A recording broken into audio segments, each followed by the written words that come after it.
Hello friends, मैं फरजंद अली। इस video में आपको बताऊंगा इनकम टैक्स की ITR 4 रिटर्न कैसे जमा होती है।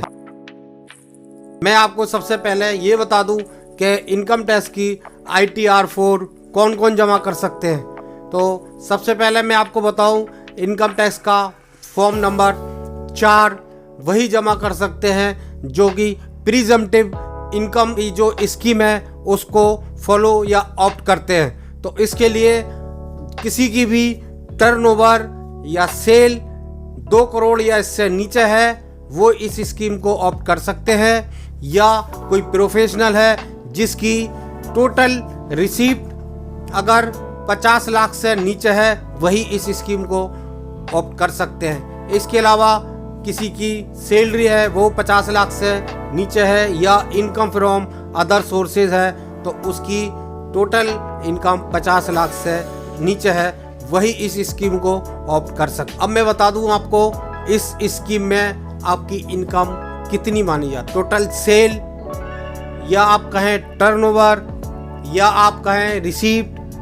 अगर डिजिटल मोड से अगर आती है, जैसे बैंक के थ्रू आ रही है या आजकल ऑनलाइन हो रहा है, उसके थ्रू अगर आपके पास पेमेंट आ रही है तो आप टोटल रिसीप्ट का 6% इनकम मान सकते हैं उसको, और बाकी आप आपके अपने ऊपर है, आप 6% से ऊपर भी मांग सकते हैं। इसके अलावा अगर आपकी रिसीप्ट या टर्नओवर डिजिटल मोड के अलावा किसी अदर्स से है तो आपको मिनिमम टोटल रिसीप्ट का या टोटल टर्नओवर का आपको 8% यानी कम से कम 8% उस टोटल रिसीप्ट का आपकी इनकम मानी जाएगी।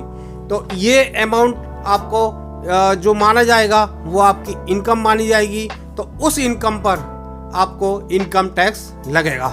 तो उन्हीं लोगों के लिए जो मैंने अभी आपको बताए हैं जो कि प्रीजम्पटिव इनकम जो स्कीम है गवर्नमेंट की उसको ऑप्ट करते हैं, वही फॉर्म नंबर 4 जमा कर सकते हैं। तो आज मैं आपको बताऊंगा शुरू से लेकर के लास्ट तक कि आप form number 4 income tax return कैसे जमा कर सकते हैं। आप मेरी वीडियो को स्किप नहीं कीजिएगा, क्योंकि अगर आप इस वीडियो को स्किप कर देंगे तो फिर आपको कहीं ना कहीं कुछ छूट जाएगा और वो आपको पूरी समझ में नहीं आएगी। इसलिए आप इसको शुरू से लेकर के लास्ट तक फुल वीडियो देखिएगा तो आपको एकदम समझ में आ जाएगी और आप अकाउंटेंट बन जाएंगे और आप खुद अपनी इनकम टैक्स की रिटर्न जमा कर सकते। दोस्तों, आप मेरी वीडियो देखते हैं और आपने अभी तक मेरे YouTube channel true and viral story को सब्सक्राइब नहीं किया है तो प्लीज़ सब्सक्राइब कर लीजिएगा। इस तरह का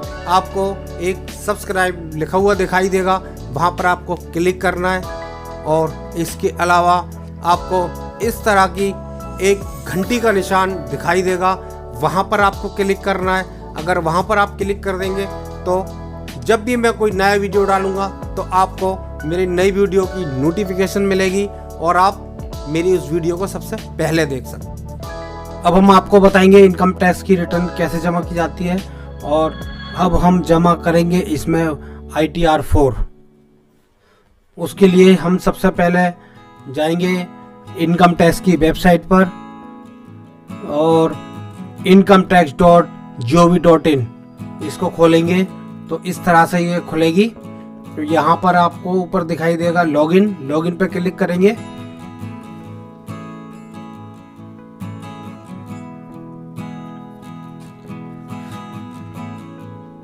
यहाँ पर यूजर आईडी देंगे, जो पेन नंबर होता है वही यूजर आईडी होता है। यहाँ कंटिन्यू करेंगे और कंटिन्यू पे क्लिक करने के बाद यहाँ पर इसको सिलेक्ट करेंगे, please confirm your secure access message, और फिर यहाँ पर देंगे पासवर्ड।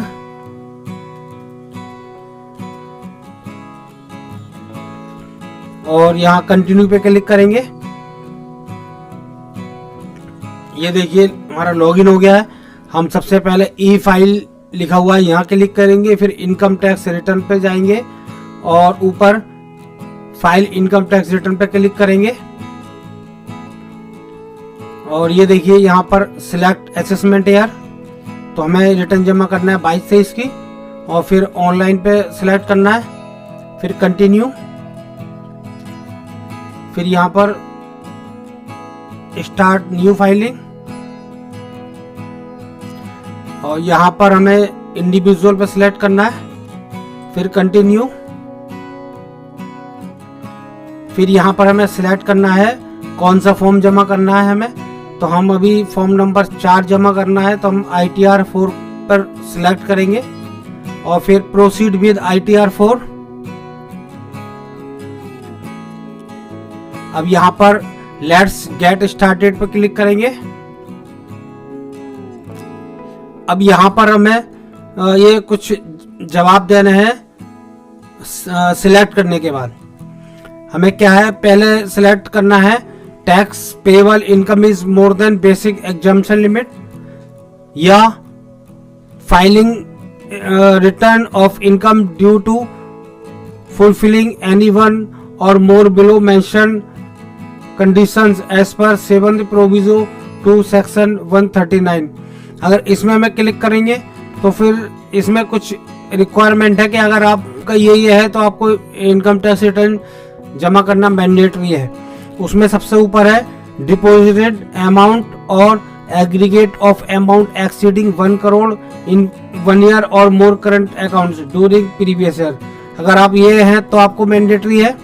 और incurred expenditure of an amount or aggregate of income exceeding 2 lakh for travel to a foreign country for yourself or any other person, यानी आपने कहीं बाहर गए और 2 लाख रुपए से ज़्यादा अगर आपने खर्च किए हैं, बाहर का मतलब विदेश में, तो भी आपको इनकम टैक्स रिटर्न जमा करना मैंडेटरी होता है। और फिर है incurred expenditure of amount or aggregate of amount exceed 1 lakh or on consumption of electricity during the previous year, यानी आपने एक साल में 1 लाख रुपए से ज़्यादा अगर बिजली का बिल पेड किया है या कंजम्पशन किया है तो भी आपको इनकम टैक्स रिटर्न जमा करना मैंडेटरी है। और इसके बाद है are you required to file a return as per other condition prescribe under clause 4th of 7th provision. अगर आप इसमें आते हैं तो आपको यहाँ पर सिलेक्ट करना है, और अगर इसके अलावा है तो आपको अदर पे क्लिक करना है। तो मैं फिलहाल अपने रिटर्न जो जमा कर रहा हूँ उसमें अदर क्लिक कर रहा हूँ। अगर आपका इनमें से किसी में आता है तो आप वो सिलेक्ट करिएगा।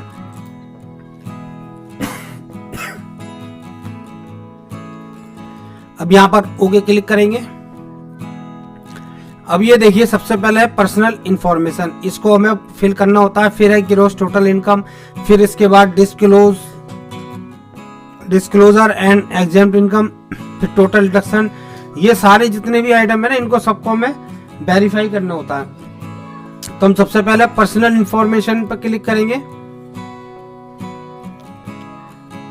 ये देखिए इस तरह खुला। अब यहाँ पर हम स्क्रॉल डाउन करके यहाँ पर एडिट पे क्लिक करेंगे, और एडिट पे क्लिक करने के बाद यहाँ पर जो भी पर्सनल डिटेल है उसमें अगर आपको लगता है कि हमें कुछ चेंजिंग करनी है तो उसको चेंज करेंगे, अदरवाइज उसी को सेम फीड कर देंगे, लेकिन उसको फिल करना मैंडेटरी होता है। अब जैसे यहाँ पर हमें country reason India, pin code या पिन कोड देना है, और पिन कोड के बाद फिर यहाँ पर स्टेट ऑटोमेटिक आ जाएगा। अब यहाँ डिस्ट्रिक्ट सिलेक्ट करना होता है, और यहाँ पर अपना एड्रेस देना है, जो भी एड्रेस होता है। यहाँ से लोकल एरिया में आप बहुत सारे एरिया के नाम आते हैं, तो जो भी आपके एरिया पड़ता है उसको सिलेक्ट करना होता है।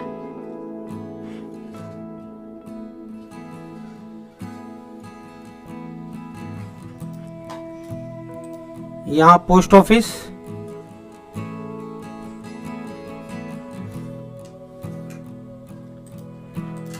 और फिर हम सेव कर देंगे। तो ये हमारा जो पर्सनल इंफॉर्मेशन है वो हमारी कंफर्म हो गई। और इसके बाद फिर नीचे स्क्रॉल डाउन करेंगे,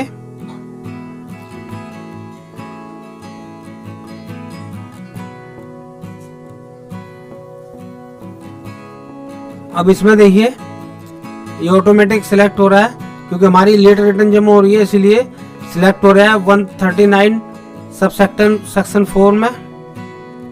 इसके बाद हम नीचे देखेंगे, यहाँ हमने नो पे सिलेक्ट करेंगे और यहाँ नोट ऑप्टिंग करेंगे। फिर यहाँ पर whether this return is being filed by representative SSC, तो हम यहाँ पर नो करेंगे क्योंकि हम खुद रिटर्न जमा कर रहे हैं अपनी। उसके बाद जो भी बैंक अकाउंट है उसको हम यहाँ पर जो भी वैलिडेट है उसको यहाँ सिलेक्ट करेंगे, ये हमारा ऑलरेडी हो रखा है। फिर हम इसको यहाँ कंफर्म करेंगे। तो ये देखिए यहाँ पर कंफर्म लिखा हुआ आ गया। अब नेक्स्ट है ग्रॉस टोटल इनकम, तो ग्रॉस टोटल इनकम पर हम यहाँ क्लिक करेंगे।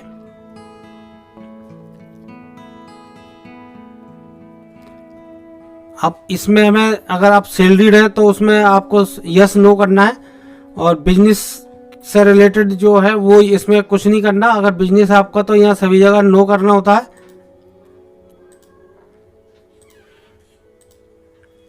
क्योंकि ये सारे के सारे जो सैलरी इनकम वाले हैं उनके लिए होता है ज़्यादा, जितने भी ये यस या नो। तो मैंने नो पे सेलेक्ट किया और कंटिन्यू कर दिया।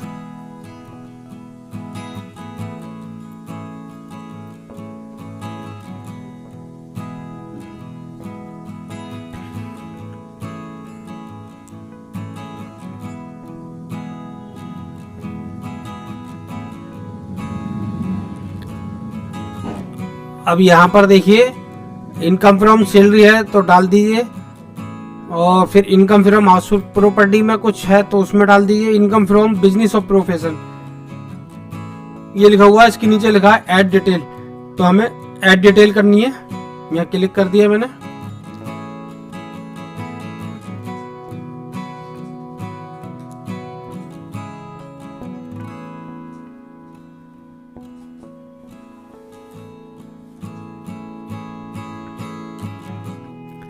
अब हम यहाँ पर है ग्रॉस टर्नओवर और ग्रॉस रिसीप्ट। इसमें भी दो तरीके के हैं, एक तो है थ्रू द पेई चेक और अकाउंट पेई बैंक ड्राफ्ट, और ये जो पेमेंट आपको बैंकिंग के थ्रू आया है सेल में वो ऊपर वाले में लिखना है, और अदर मोड में आया है तो वो नीचे वाले में लिखना है।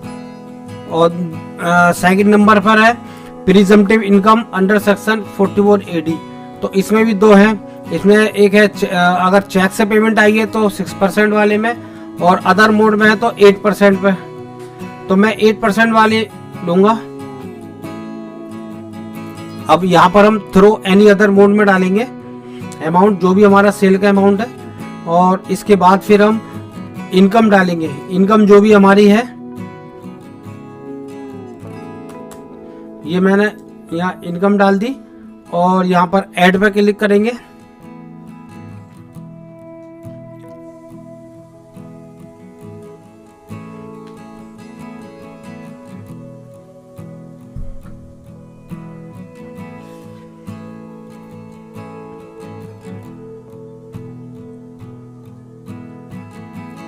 अब इसको हम स्क्रॉल डाउन करेंगे, और स्क्रॉल डाउन करने के बाद फिर हम कंफर्म पे क्लिक करेंगे।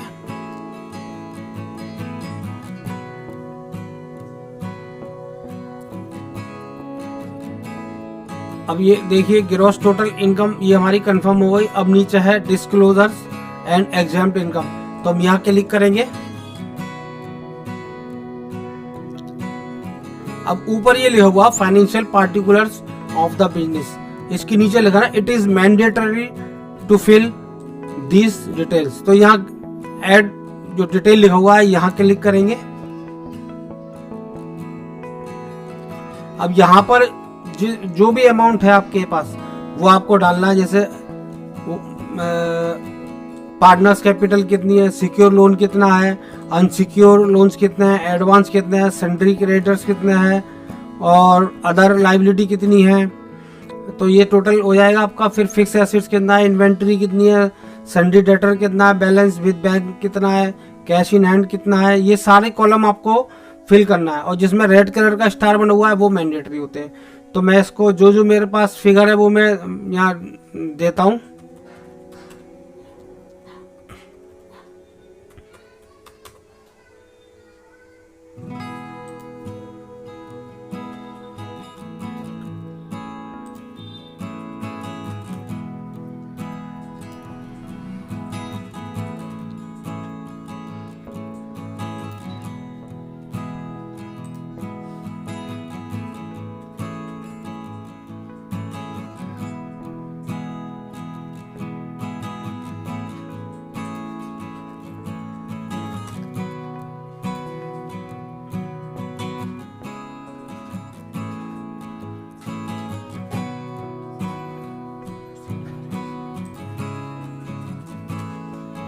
ये मैंने ऊपर सारे कॉलम है वो फिल कर दिए। अब यहाँ ऐड करेंगे।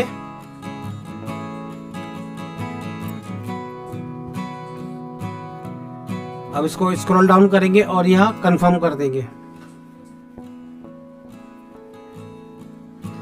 फिर इसको स्क्रॉल डाउन करेंगे। फिर यहाँ पर डिडक्शन का कॉलम है सारे, तो यहाँ पर देखिए आपको यस करना है। Are you eligible to claim any deduction for donation. अगर आपने डोनेशन पेड किया है, नहीं किया तो नो, और किया है तो यस। मैं नो पे क्लिक करूंगा। Are you eligible to claim deduction under section 80GG। तो 80GG आप डिडक्शन ले रहे हो, तो मेरे केस में नो है, तो मैं करूंगा। अच्छा, ये जो डिडक्शन है इसके बारे में फुल डिटेल के साथ मैंने एक वीडियो बनाई हुई है अपनी, तो आप वहां देख सकते हैं कि सेक्शन में कितना अमाउंट आप डिडक्ट होगा, आपका कितना आप डिडक्शन ले सकते हैं, पूरी डिटेल के साथ उस वीडियो में दिया हुआ है। अब यहाँ पर है सेक्शन 80C, तो यहाँ पर सेक्शन 80C में कितना अमाउंट है, अगर है तो यस, तो मेरे केस में नहीं है तो मैं नो कर दूंगा। ऐसे are you eligible to claim deduction under section 80CC है, मैं 2 में अगर कितना है तो मेरे में 9 है। Are you eligible to claim deduction respect of the payment toward medical insurance, ये 80D में है, तो मेरे में केस में नहीं है तो मैं नो करूंगा, और है तो यस में कर दिए। फिर सेक्शन 80E में है तो मेरे में नो है। ऐसे ही इसमें भी मेरा नो है। और are you eligible to claim any other deduction, अगर और इसके अलावा कोई है तो उसमें यस, मेरे केस में नो है तो मैं नो करूंगा, क्लिक करूंगा।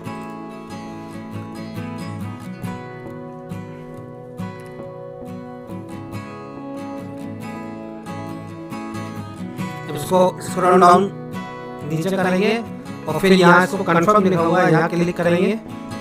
तो ये हमारी जो डिडक्शंस कॉलम है ये हमारा कंफर्म हो जाएगा। ये देखिए टोटल डिडक्शन ये हमारा कंफर्म हो गया। अब तो टैक्स पेड पर क्लिक करेंगे। अब यहाँ पर जो भी टैक्स बनता है तो उसका पहले चालान जमा होगा, और चालान जमा करने के बाद फिर यहाँ पर देखिए डिटेल दी जाती है। अगर आपका TDS अगर कटा है तो TDS यहाँ शो करेगा, और जो भी हमने चालान जमा किया है तो यहाँ पर लिखा हुआ है advance tax and self assessment tax. तो यहाँ पर आपको वो शो डिटेल पर क्लिक करना है, वहाँ डिटेल आएगी, वहाँ चालान जमा कर देंगे। क्योंकि मेरे केस में कोई टैक्स बन नहीं रहा है, इसलिए मैं यहाँ पर कुछ फिल नहीं कर रहा हूँ। फिर हम इसको यहाँ कंफर्म कर देंगे।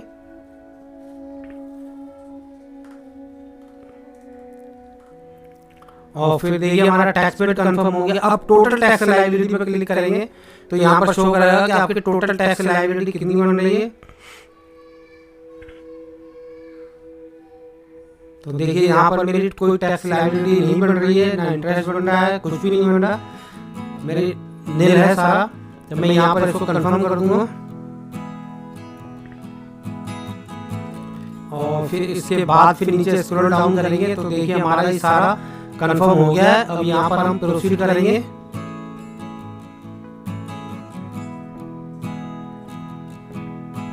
प्रोसीड करने के बाद फिर देखिए यहाँ पर हम देखेंगे जो हमने फिल किया है सारा डेटा ठीक है।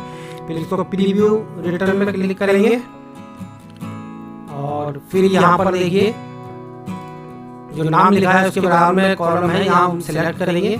और सिलेक्ट करने के बाद फिर हम इसको प्रोसीड टू प्रीव्यू में क्लिक करेंगे। अब इसमें देखिए नीचे ये सारे जो भी हमने डेटा फीड किया है ये सारा शो करेगा। और इसको नीचे स्क्रॉल डाउन करेंगे, लास्ट में देखेंगे। आप फिगर चेक कर लीजिएगा ठीक है या नहीं। उसके बाद फिर सब कुछ ठीक है तो प्रोसीड टू वेरिफिकेशन में क्लिक करेंगे। अब ये देखिए हमारी जो ITR 4 है ये इसका वैलिडेशन सक्सेसफुल हो गया है, यानी हमारी रिटर्न में कोई भी प्रॉब्लम नहीं है। और यहाँ लिखा है नो एरर वर फाउंड, यानी कोई भी एरर कोई गलती नहीं है मिली है इसमें। और इसके बाद फिर हम यहाँ पर आकर देखेंगे, यहाँ जो प्रोसीड टू वेरिफिकेशन यहाँ पर क्लिक करेंगे।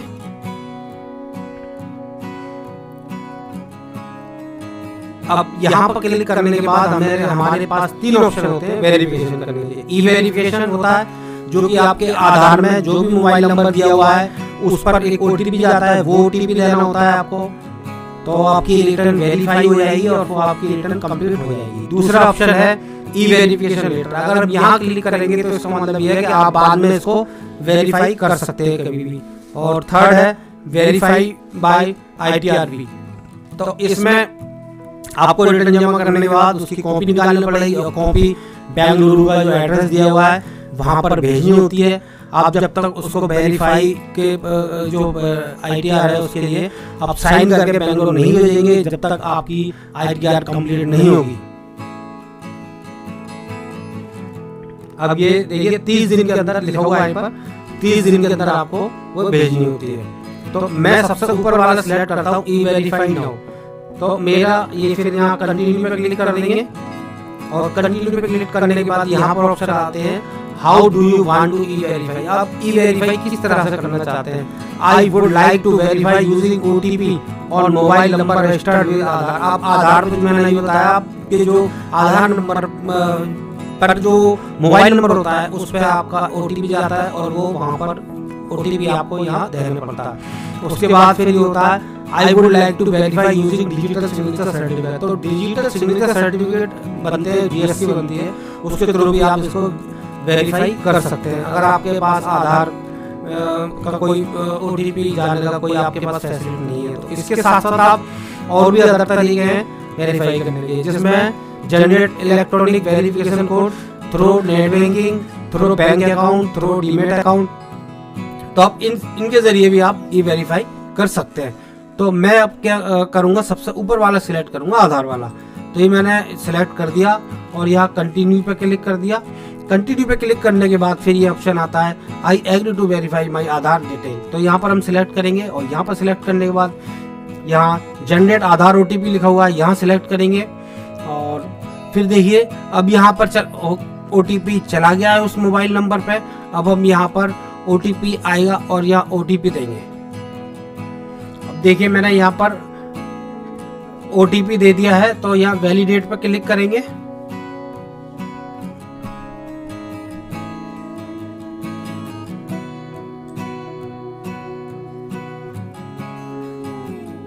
अब ये देखिए यहाँ पर सबमिट लिखा हुआ है, यहाँ पर क्लिक करेंगे और ये देखिए यहाँ लिखा हुआ आ गया you have successfully filed and verify your return. यानी आपकी रिटर्न सक्सेसफुली फाइल हो गई है और वेरीफाई हो गई है। अब हम इसको डाउनलोड रिसिप्ट पे क्लिक करेंगे तो हमारी ITR की कॉपी जो है वो हमारी डाउनलोड हो जाएगी। अब हम इसको यहाँ पर देखिए पाथ देंगे।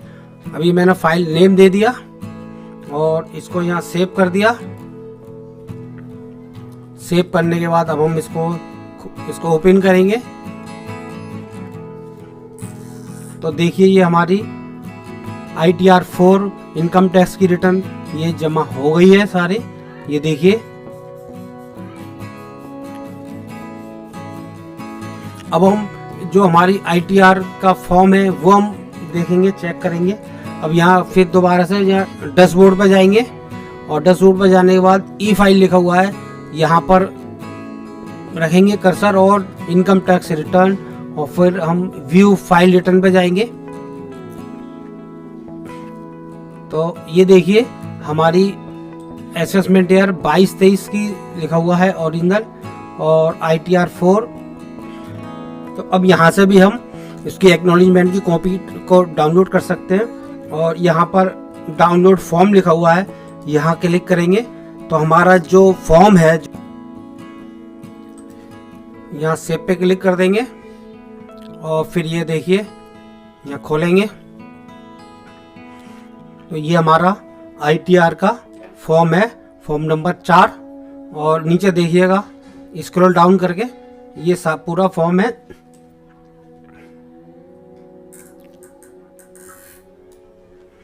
तो इस तरह से हमारी ये पूरी इनकम टैक्स की रिटर्न जमा हो गई है। किस तरह से रिटर्न जमा होती है मैंने पूरी डिटेल के साथ आपको समझाया है।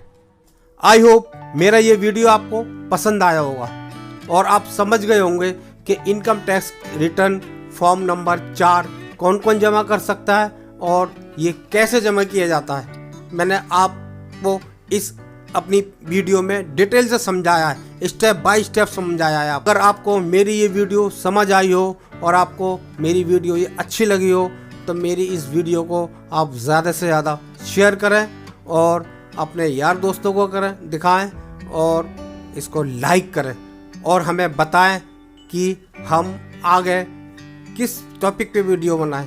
इसके अलावा आप हमसे कोई क्वेश्चन भी कर सकते हैं।